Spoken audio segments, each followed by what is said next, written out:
If you only threw deep diving crankbaits, can you get away with that? I don't know. Ready to run a gun? Time for blast off. Let's go.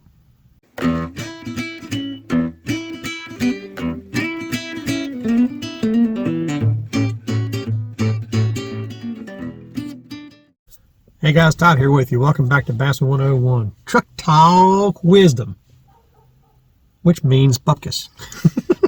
That should be my next catchphrase. Wisdom that means bupkis. And I'm just a goofball like y'all. But if you carry only deep diving crankbaits, can you pretty much do anything you want to with those? Yes and no. No meaning by the shape of the bill. Because not all deep diving crankbaits have a bill that's going to deflect. Okay? Some do. One that comes off the top of my head right off the bat's a wiggle wart. Another one, which is gone, soon to be gone, is a bomber fat-free shad. Another one that's an incredible bait that hasn't been made in for freaking ever. The old original bomber with the aluminum bill. That bait right there is a freaking beast. And they don't make them anymore. That's why I'm looking into making some myself out of balsa. I already had the aluminum lips. But is that a possibility? I mean, well, look at another bait that's actually not bad for what it is. That's the Norman Deep Little End. Now, they say it's a 12 to 15 foot bait. I've never had it hit that. Maybe 8 or 10.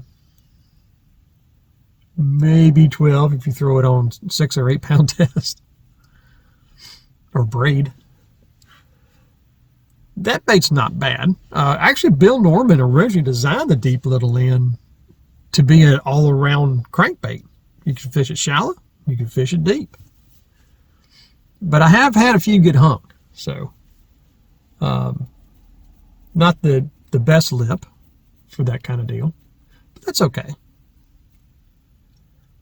The wiggle wart, man, that little crankbait right there is a freaking beast. Not the new ones, not the Rapala ones. The original. Those things are beasts.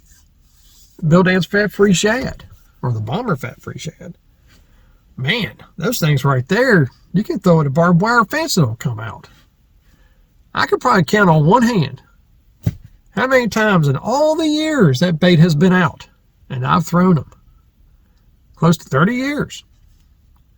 Actually,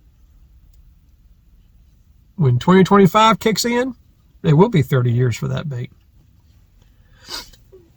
Technically, 1994, I think, was the first official, but it wasn't really out in the public yet. Not full force. But that bait is just, you can crank it into anything. It's a secret weapon for a lot of tournament guys. They just don't talk about it very much. But you've got to have a good displacement water lip. You know, something that's kind of sort of flat on the bottom. I mean, I know that Strike King has got some that are like that. Some brushed up. Strike King kind of got their start when it came to crankbaits back in the mid-90s. They kind of got their start with a fat-free shad. Putting the kick-out features on the lip and everything. Oops. But yeah, Strike King did that. They kind of borrowed some ideas. But Strike King's got some that's out there. I'm not really too up on the newer stuff that's out there now, because to me it's just a crankbait is a crankbait is a crankbait. You know, I look at the originals that kind of started it all, that actually developed their own little system by using them. And to me, something like a wiggle wart, I'll throw it in shallow water, I'll throw it in deep water. You know, deep water for a wiggle wart is anywhere from 6 to 8 feet, depending on your line. But Yeah, I could throw it in 2-3 foot of water.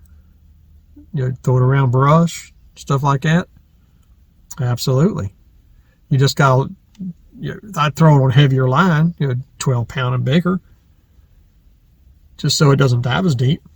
There's always ways around stuff like that. That's a trick too. If you throw a deep diving crankbait in shallow water, use bigger line. It won't dive as deep. But using a crankbait, a deep diving crankbait for shallow and deep, just all around, as far as it goes up to a foot deep. Absolutely. You can do that. Just be careful the crankbait you choose. Like I said, they got to have the wider bill, hopefully a little flatter across the front. Not flat, but just maybe it's a little flatter across the front.